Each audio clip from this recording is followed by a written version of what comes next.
So I'm here today with Nikki Murray, who is a recent real estate school graduate. And I thought it would be cool to kind of ask Nikki, as a recent grad, maybe what she was thinking when she decided to go into real estate, what real estate school was like. And then she has also chosen a brokerage at which to kind of hang her shingle or practice at.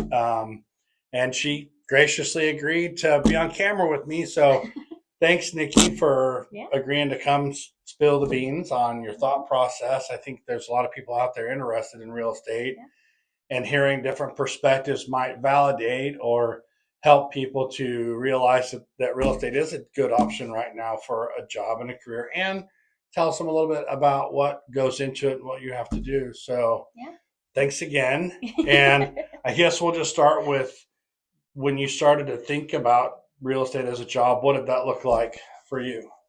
Yeah, so the first time I was interested in real estate was several years ago, when I was still in college. I like houses. I like talking to people. I like being on my own schedule or just helping people as compared to a normal like 9 to 5.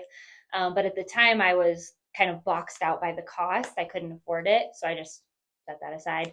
And then as time went on and my circumstances changed, and all of a sudden I found myself without a job, but with some money in savings, I thought, well, maybe I'll give this a try now. And so the stars just aligned for me to be able to do it this year. Yeah. And so I did. So you mentioned the cost. Yeah. Um, how did you pick a real estate school, and what was the cost that you can remember associated? Yeah. So I only really had two options. I could either, or I guess three, I could take an online class, or I could drive to Boise every day for 2 weeks, or there was one class here in Twin Falls that was available in January. And I decided to do in person. I like taking classes online. I've done it before and it works for me, but for 2 full weeks, I just thought that was going to be a little boring. And I also wanted to meet people in the community. And so I thought an in person class would be more fun for me. So I took it at Western Magic Valley Realtor's office, and it was, if I remember right, I think about $800 for the 2 weeks, and that included my books.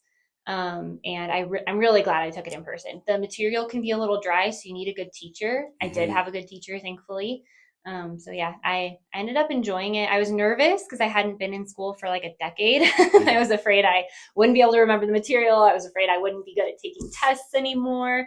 But it was great. I really enjoyed it, and I didn't find it to be as hard as I thought that it was going to be. And so, shout out to Josh. Yeah, Josh Harpst was my teacher. So, Josh, He was apparently you great. did a wonderful job. She said it multiple times to me today. So, good Yeah, he job was there. really good.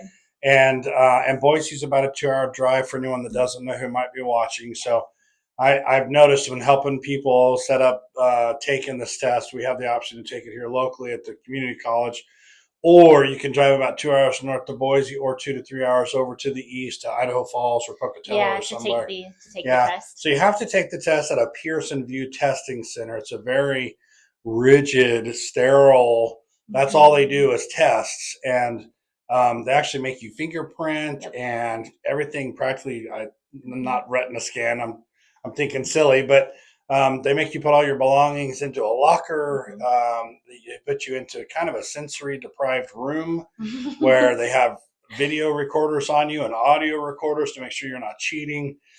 Pearson View does testing for a lot of different industries, not just real estate, but that can be intimidating all by itself. Just being in that room. Absolutely. I did drive to Boise to take the test because they had more available time slots. Here locally, they were booked out like weeks ahead. So you really had to schedule in advance. So going to Boise was more convenient for me.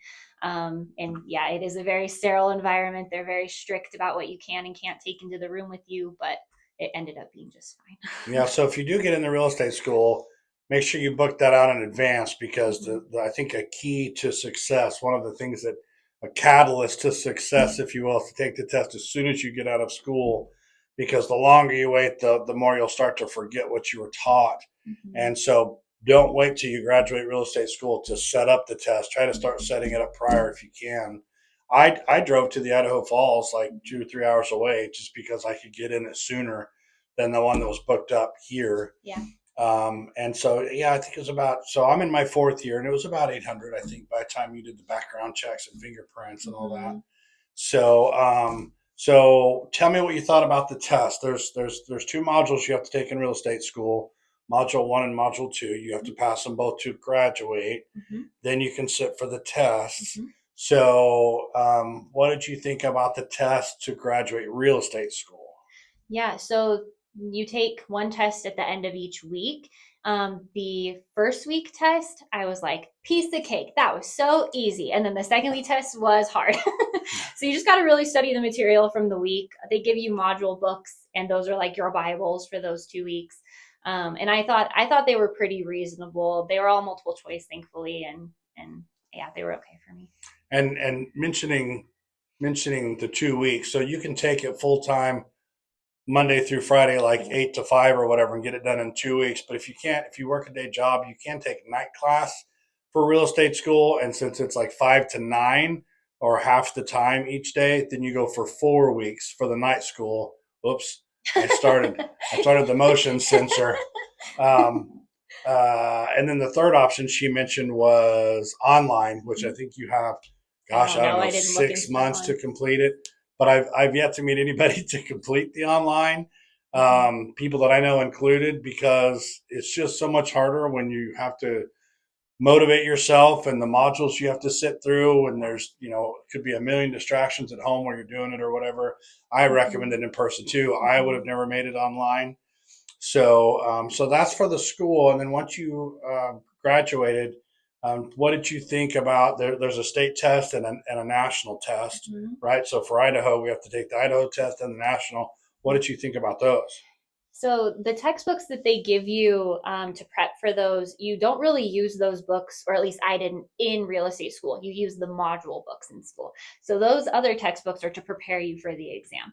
I found the national book to be pretty good. It was very long, but I felt like all the material was useful. The Idaho book I struggled with a little bit more personally. It felt just a bit drier. And sometimes I found that the Idaho book and the national book, their phrasing would be different, and I would end up getting confused or not understand a principle because they were so different. But once I took the actual test, the national test I found to be easier because of that national textbook. The Idaho one was definitely harder, which is what everybody says. Everybody says the state exam is harder. They're right. But I did end up passing both. So. And I would say for study preparatory type things, there are some YouTube channels that teach people the real estate stuff. But I think the reoccurring theme that I hear is that the national is the same everywhere, obviously, and so there's a lot of valid material out there that teaches the national, where every state has different laws, and so your information to choose from to study for the state is very reliant on wherever you get that resource from. And so you do almost have to study a little bit harder for the state one and pull information from different areas to get the biggest background. Nikki passed her first time. I passed my first time. But do you remember what the statistics were on passing? Not a lot of people passed the state one first. Do you remember, was it like 50% or? I don't remember the exact statistic, but I would guess that it's 50 to 60%. It's pretty tough to pass the state. I know people who've taken. I know one person who's taken it 6 times. It's just a matter of having the resolve to get through it eventually. But it's not, It's funny because I've been in the industry 4 years, and I hear we have too many realtors, and that's because it's so easy to get in. I don't think it is. Well, the first thing Nikki said was, it's not that easy. And there's costs involved. What we both found out after getting in is there's a lot of fees from a lot of different places, and it's not exactly made super transparent where they're all going to come from. No. Nobody's responsible for that except you as your own. You're your own employee. A real estate agent is a self-employed 1099 person. So it's up to you to know who you have to pay and when. And they're very fast. As I was telling Nikki today, when I missed an MLS payment, my MLS shut off my access. And on a $100 payment that got bounced at my bank, they put a $50 late fee on it. So these things can add up quickly and disrupt your daily work if you don't pay them on time. So it is very user or homeowner, that's stuck in my brain, business owner intensive. It's on you that you keep track of everything. So we talked about what got you in the field. We talked about picking a school and going to school and finishing. We talked about sitting for the exam, which you've passed. So then the last step we can talk about is picking a brokerage, because ultimately you gotta work under a broker somewhere. And so tell us kind of about how you approached checking that out. Yeah. Just going back a little bit, one thing I do want to say in terms of figuring out all of those fees in the beginning when you don't really know what's going on and there's no playbook, the most helpful thing I found was talking to people who are in the industry, because people are very willing to help you, but there is no like just list somewhere that like tells you everything you do. So you got to talk to people in the And I bet every state's probably a little bit different too, but we have fees for the little lock boxes that we put our keys in to get into the houses. That's a super box. It takes a subscription. We have the MLS. We have our board fee that we pay, like Western Magic Valley is one of our boards. There's the national license. There's just all these different fees, continuing education classes that come up that you have to keep track of and stay on top of. But so then when it comes time to picking a brokerage, you have to pick a brokerage so that you can get to work. So what were your thoughts around that? Yeah, so I took that really seriously. I spent several weeks, like probably 3, talking to multiple brokerages. And everybody that I talked to was really excited to talk to you. They want you to join the brokerage. At least that was my experience.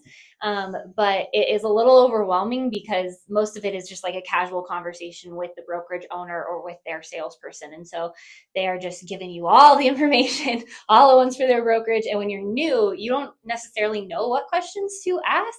And you might talk to one brokerage and then talk to another, and this brokerage brings up something you never would have thought of. And so now you have to go back and ask the first brokerage about it.